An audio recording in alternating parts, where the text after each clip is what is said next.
Hello friends, मैं हूं सन्मय प्रकाश और आप देख रहे हैं यूट्यूब चैनल सरकारी जॉब न्यूज़। कई इंपॉर्टेंट टॉपिक है इस पूरे वीडियो में। सबसे पहले क्वेश्चंस देखते हैं क्या क्या है महत्वपूर्ण। तो केंद्र सरकार ने कितने राज्यों को पावर एक्सचेंज से बिजली खरीदने पर बैन लगा दिया, आखिर क्यों लगाया गया है, इंपॉर्टेंट बात है। देश का पहला राज्य जिसे केंद्र सरकार ने हर घर जल प्रमाणित किया है, और कौन सा केंद्र शासित प्रदेश भी जिसे हर घर जल प्रमाणित किया गया है, पहला। नॉर्थ ईस्ट ओलंपिक गेम्स 2022 की मेजबानी कौन सा राज्य करेगा, इंपॉर्टेंट बात है। पिच बैक मिलिट्री एक्सरसाइज किस देश में शुरू हुआ है जिसमें भारत ने हिस्सा लिया है, और इस एक्सरसाइज में क्या क्या है, क्यों इंपॉर्टेंट है ये। पहले भारतीय फुटबॉलर का नाम बताएं जिसने UEFA वुमेन्स चैंपियन लीग में हिस्सा लिया है। किस राज्य के मुख्यमंत्री ने दही हांडी को राज्य का आधिकारिक खेल बनाने का ऐलान किया है, घोषणा की है। इसके अलावा भी कई और क्वेश्चन हैं, सब पर चर्चा करेंगे। तो दोस्तों शुरू करते हैं क्वेश्चन, और पहला रहा इंपॉर्टेंट। और हाँ, लाइक बटन जोर दबा देना और शेयर कर दीजिए प्लीज़ तमाम मित्रों को। तो क्वेश्चन होगा यहाँ पर, केंद्र सरकार ने बकाया भुगतान न करने पर कितने राज्यों के डिस्कॉम कहते हैं उसे, यानी डिस्ट्रीब्यूशन कंपनी को शॉर्ट में डिस्कॉम कहते हैं, तो डिस्कॉम को पावर एक्सचेंज पर कारोबार से बैन कर दिया है। आंसर होगा 13। टोटल 13 राज्य हैं, न्यूज़ आप देख रहे हैं इकोनॉमिक टाइम्स में, और उसके टोटल हैं 27 जो डिस्कॉम है, डिस्ट्रीब्यूशन कंपनियां हैं। तो बिजली के क्षेत्र में कई तरह की कंपनियां काम करती हैं। एक होती है जो जनरेशन करती है, बिजली का उत्पादन करती है, वो जनरेशन कंपनी होती है, उसको जेनको कहते हैं शॉर्ट में, ठीक है, क्लियर होगी बात। दूसरी कंपनी होती है जो कि ट्रांसमिशन का काम करती है, मतलब अगर बिजली बन रही है आपके किसी राज्य के किसी ज़िले में, तो वहाँ से बिजली उठाकर और आपके ज़िले तक पहुँचाने का काम वो ट्रांसमिशन कंपनियाँ करती हैं। और तीसरी कंपनी वो होती है जो डिस्ट्रीब्यूशन करती है, ओके, तो उसको कहते हैं डिस्कॉम कंपनियाँ, ठीक है। तो 27 डिस्कॉम कंपनियाँ जो हैं 13 राज्यों की, उसको प्रतिबंधित कर दिया केंद्र सरकार ने ये कारोबार करने से, ओके। तो किसने किया है, तो विद्युत मंत्रालय यानी मिनिस्ट्री ऑफ पावर है, उसके अंतर्गत है एक कॉरपोरेशन है, power system operation corporation, okay, POSOCO, POSOCO। तो उसी ने 18 अगस्त को ये फैसला किया, और इसी आदेश में है कि 13 राज्यों के 27 डिस्कॉम कंपनियों को प्रतिबंधित किया दिया जाए, ओके। क्यों? क्योंकि इन सब कंपनियों ने जो बकाया है, जो बिजली उत्पादन करती है कंपनियां, उनको चुकाया नहीं है। अब सवाल है कि देश में कितने पावर एक्सचेंज है, ये इंपॉर्टेंट सवाल है एग्जामिनेशन के लिए और समझने के लिए भी, इस पूरे पावर सेक्टर को जानने के लिए। तो देश में टोटल 3 एक्सचेंज कंपनियां। एक्सचेंज का मतलब क्या हुआ, जहां पर कारोबार होता है, ओके। जैसे कि अगर हम शेयर बाज़ार की बात करेंगे तो वहाँ पर शेयरों का कारोबार होता है, तो मुख्य तौर पे 2 कंपनियाँ हैं, 2 एक्सचेंज है वहाँ पर, एक है BSE और एक है NSE। इसी तरीके से बिजली का जो कारोबार होता है, वो शॉर्ट टर्म कारोबार की बात कर रहा हूँ, वो होता है इन 3 एक्सचेंज के जरिए। तो कौन कौन से एक्सचेंज है, तो इंडिया एनर्जी एक्सचेंज IEX, दूसरा है पावर एक्सचेंज इंडिया लिमिटेड यानी PXIL, और ये हिंदुस्तान पावर एक्सचेंज यानी HPX। तो इन 3 एक्सचेंज में बिजली की खरीद बिक्री होती है, लेकिन ये शॉर्ट टर्म की बिजली खरीद होती है। दरअसल होता यह है कि लॉन्ग टर्म की बिजली खरीद के लिए राज्य जो है, यानी राज्य की जो डिस्कॉम है, डिस्ट्रीब्यूशन कंपनियां हैं, वो बिजली उत्पादन कंपनी से सीधे सौदा कर लेती हैं, एग्रीमेंट कर लेती हैं कि हाँ, हमें इस साल के लिए इतनी बिजली चाहिए, आप मुझे इतनी बिजली देंगे। लेकिन कई बार ऐसा होता है कि अचानक बिजली की ज़रूरत बढ़ जाती है, कि जैसे मान लीजिए गर्मी अचानक बहुत ज़्यादा लू पड़ रही है, तो फिर घरों में AC, पंखे और जो फ्रिज है, रेफ्रिजरेटर है, इसके अलावा भी कई और सारे इक्विपमेंट है, उसके लिए पावर की ज़रूरत बढ़ जाती है। तो ऐसे में राज्य की जो डिस्कॉम कंपनियां हैं, उसे ज़्यादा बिजली खरीदनी पड़ती है। तो अचानक से जो बिजली की ज़रूरत बढ़ जाती है, तो वो सारे इन्हीं एक्सचेंज के जरिए कारोबार होता है कि हमें तुरंत बिजली चाहिए, तो यहाँ से परचेज कर लिया जाता है कि हमें कल इतना चाहिए। तो अब बाकी तो जितनी बिजली मिल रही है वो पहले से एग्रीमेंट तो है ही। तो अब इसमें क्या हुआ है कि मिनिस्ट्री ऑफ पावर का जो कॉरपोरेशन है, पोस्को, उसने इन एक्सचेंज से कहा है कि 13 राज्यों के 27 डिस्कॉम कंपनियों को पावर प्रोडक्ट ना बेचें, यानी शॉर्ट टर्म जो बिजली खरीद है वो ना किया जाए, ओके। तो अब सवाल ये भी है कि किस कंपनी के तहत ये कार्रवाई की गई है। इतने सारे राज्य हैं और इतना सारा बकाया है, और भी बताते हैं।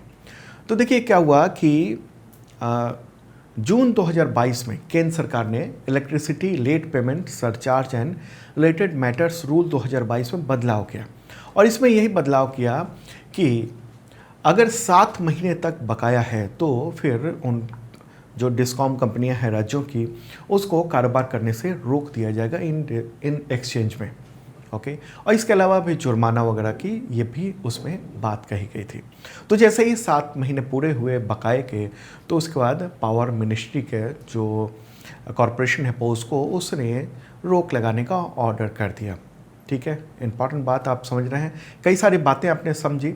तो प्रतिबंधित किए गए जो 13 राज्य हैं वो कौन कौन से हैं, एक बार मैप के थ्रू भी देख लेते थे। ये प्यारा भारत रहा, और ये जो डार्क रेड में आपको दिख रहा है कलर, जो स्टेट्स हैं, उन्हें उन राज्यों के यानी 13 राज्यों के जो डिस्ट्रीब्यूशन कंपनी है उन सबको प्रतिबंधित किया गया। तो सबसे ज़्यादा जो बकाया है अगर हम देखेंगे तो है तेलंगाना में 1380 करोड़ रुपए। उसके बाद स्थान आता है तमिलनाडु का 926 करोड़ रुपए।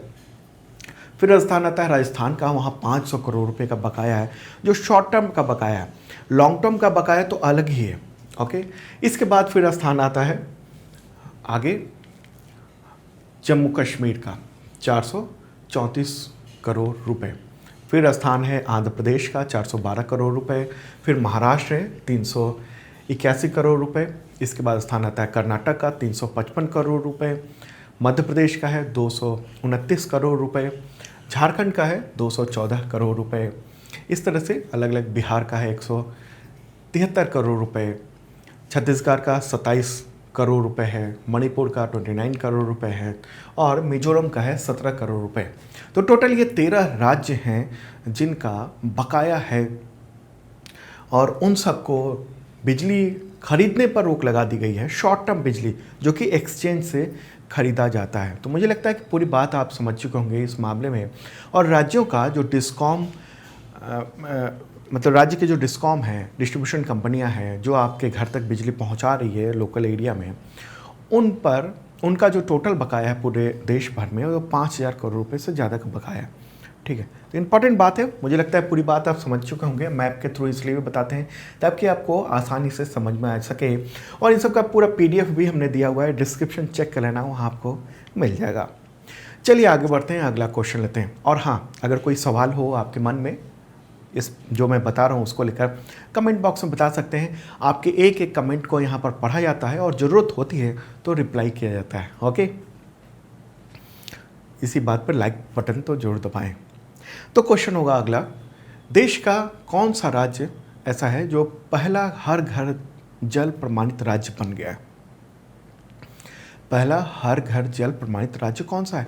आंसर होगा गोवा। न्यूज़ आप देख रहे हैं यहाँ पर, ये PIB का कंटेंट है। तो गोवा जो है वो हर घर जल प्रमाणित पहला राज्य बन गया है। गोवा के शहरी इलाके और गांव, ग्रामीण इलाके, उन सब में अगस्त में मतलब हर घर को नल के जरिए पानी पहुंचा दिया गया। ओके, गोवा के सभी 2.63 लाख ग्रामीण परिवारों को नल के माध्यम से वो पानी मिल गया है। ठीक है, गोवा कहाँ है? प्यारा भारत है, और यहाँ पर है गोवा, महाराष्ट्र पड़ोसी राज्य उसका, और ये है कर्नाटक पड़ोसी राज्य। ठीक है, और अगर हम बात करेंगे हर घर जल योजना, तो इस योजना को केंद्र सरकार ने 2019 में लॉन्च किया था। किस मिशन के तहत? मिशन है जल जीवन मिशन, उसी के अंतर्गत हर घर जल योजना शुरू की गई थी। तो ये सवाल हो सकता है एग्जामिनेशन में कि हर घर जल योजना जो है किस मिशन के अंतर्गत है? तो जल जीवन मिशन, ये आपको ध्यान रखना है। मकसद ये है कि देश के सभी घरों में पाइप के जरिए साफ पानी पहुंचाया जा सके, और ये लक्ष्य ये है कि 2024 तक यानी अगले 2 साल में देश के हर घर में नल के जरिए पानी पहुंचा दिया जाए।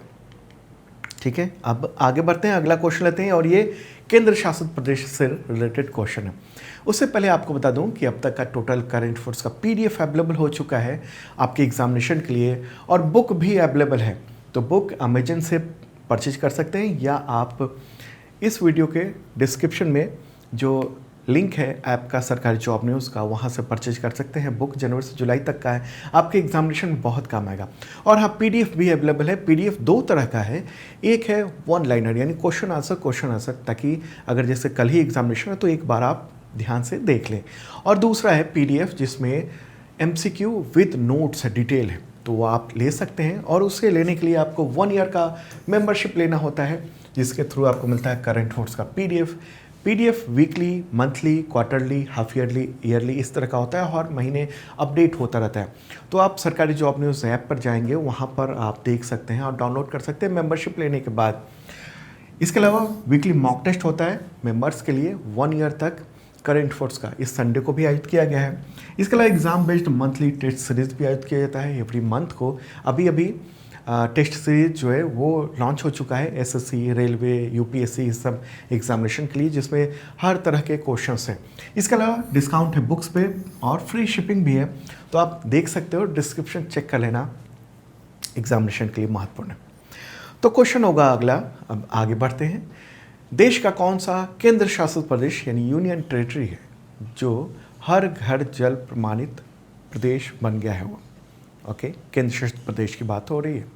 पहला आंसर होगा दादर और नागर हवेली और दमन दीव। ठीक है, इंपॉर्टेंट बात है। तो ये पहला केंद्र शासित प्रदेश ऐसा बन गया है जहाँ पर हर घर जो है वो वहाँ पर नल के जरिए पानी पहुँचाया जा रहा है अगस्त तक। ठीक है, दादर नागर हवेली कहाँ पर है मैप में? प्यारा भारत रहा। और यहाँ पर अलग अलग है, एक तो गुजरात से सटा हुआ है, ओके, और एक है महाराष्ट्र और गुजरात के पास में। तो दादर नागर हवेली और दमन दीव तो यहाँ पर है। ठीक है, ओके, चलिए आगे बढ़ते हैं। अगला क्वेश्चन लेते हैं। नॉर्थ ईस्ट ओलंपिक गेम्स 2022 की मेजबानी भारत का कौन सा राज्य करेगा? किस राज्य में होने जा रहा है ये इस बार का नॉर्थ ईस्ट ओलंपिक गेम्स 2022? ये जो गेम्स है ना, इसकी शुरुआत हुई थी 2018 में और ये लगातार ये चल रहा है। तो इसका आंसर होगा मेघालय। ओके, मेघालय जो है वो मेजबानी करने जा रहा है नॉर्थ ईस्ट ओलंपिक गेम्स का। और ये कब से कब तक होगा? 30 अक्टूबर से 6 नवंबर 2022 को होगा। शिलोंग में होगा ये नॉर्थ ईस्ट ओलंपिक गेम्स। ठीक है, पहला संस्करण 2018 में हुआ था, 12 गेम्स आए उसमें शामिल किए गए थे। और 2022 के संस्करण में भी 18 गेम्स जो है इसमें, पिछली बार तो मतलब 2018 में 12 गेम्स थे, इस बार 18 गेम्स को इसमें शामिल किया गया है। कौन कौन से गेम्स हैं?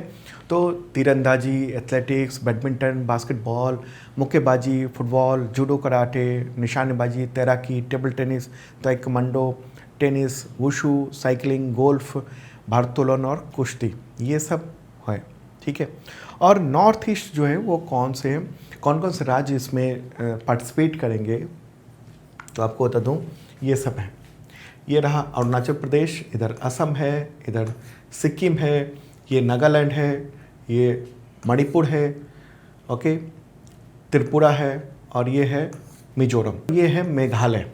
ओके, तो ये रहे नॉर्थ ईस्ट के वो राज्य जहाँ पर नॉर्थ ईस्ट ओलंपिक गेम्स के जो खिलाड़ी हैं वो सब पार्टिसिपेट करेंगे।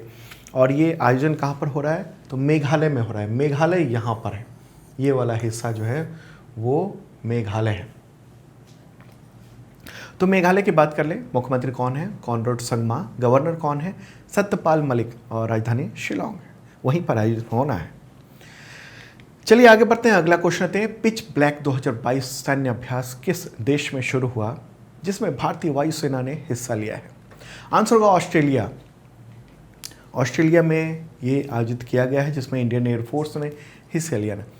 ऑस्ट्रेलिया के डार्विन नाम का एक जगह है, वहाँ पर 19 अगस्त को ये शुरू हुआ है और ये 8 सितंबर तक चलेगा।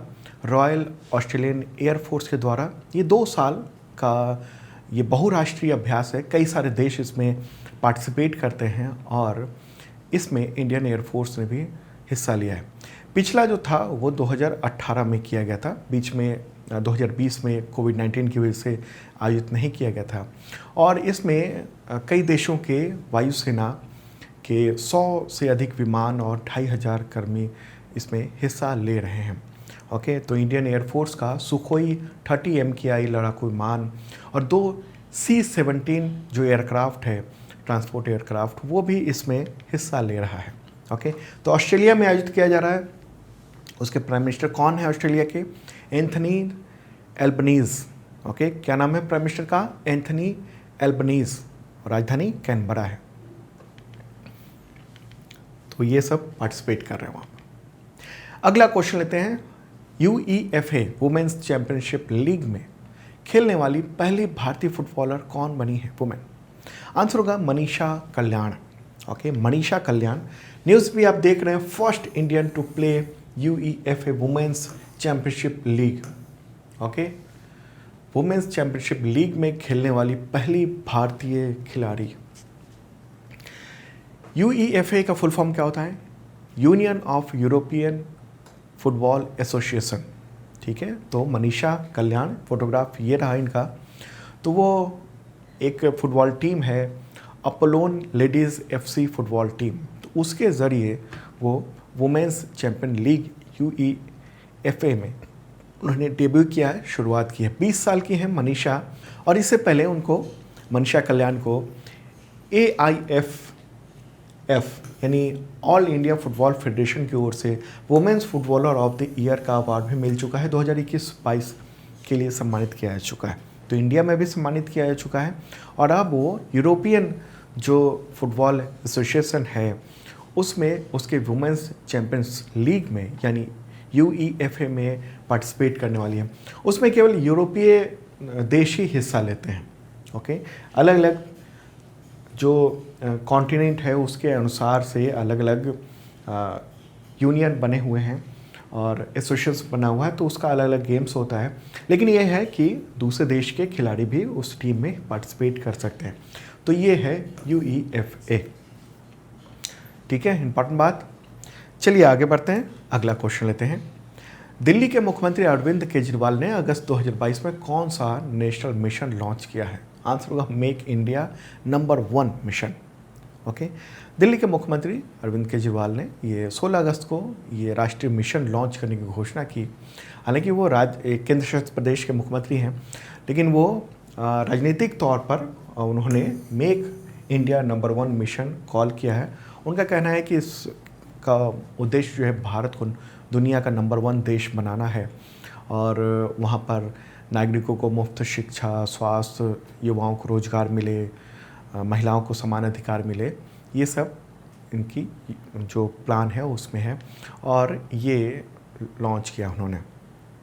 ठीक है, दिल्ली के मुख्यमंत्री हैं अरविंद केजरीवाल। दिल्ली में लेफ्टिनेंट गवर्नर कौन है इस वक्त? विनय कुमार सक्सेना। अगला क्वेश्चन लेते हैं। समर बद्रू बनर्जी का निधन हो गया है, तो वो इनमें से किस खेल से जुड़े हुए थे? अभी हाल ही में निधन हुआ है, अब 20 अगस्त को। आंसर होगा फुटबॉल।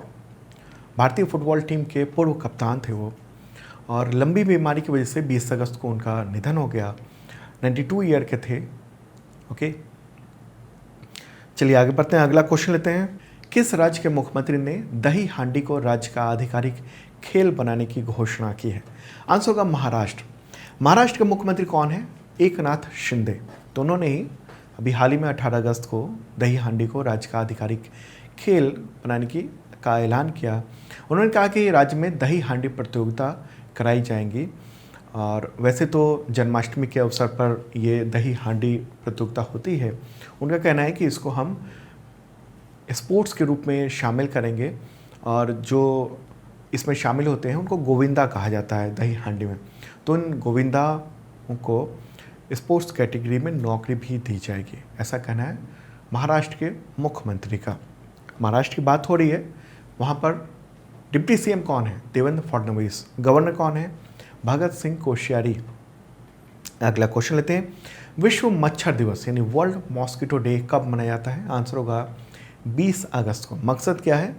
तो लोगों को मच्छर काटने से जो बीमारियां होती हैं उन सब के प्रति, उनके बचाव के प्रति जागरूक करना।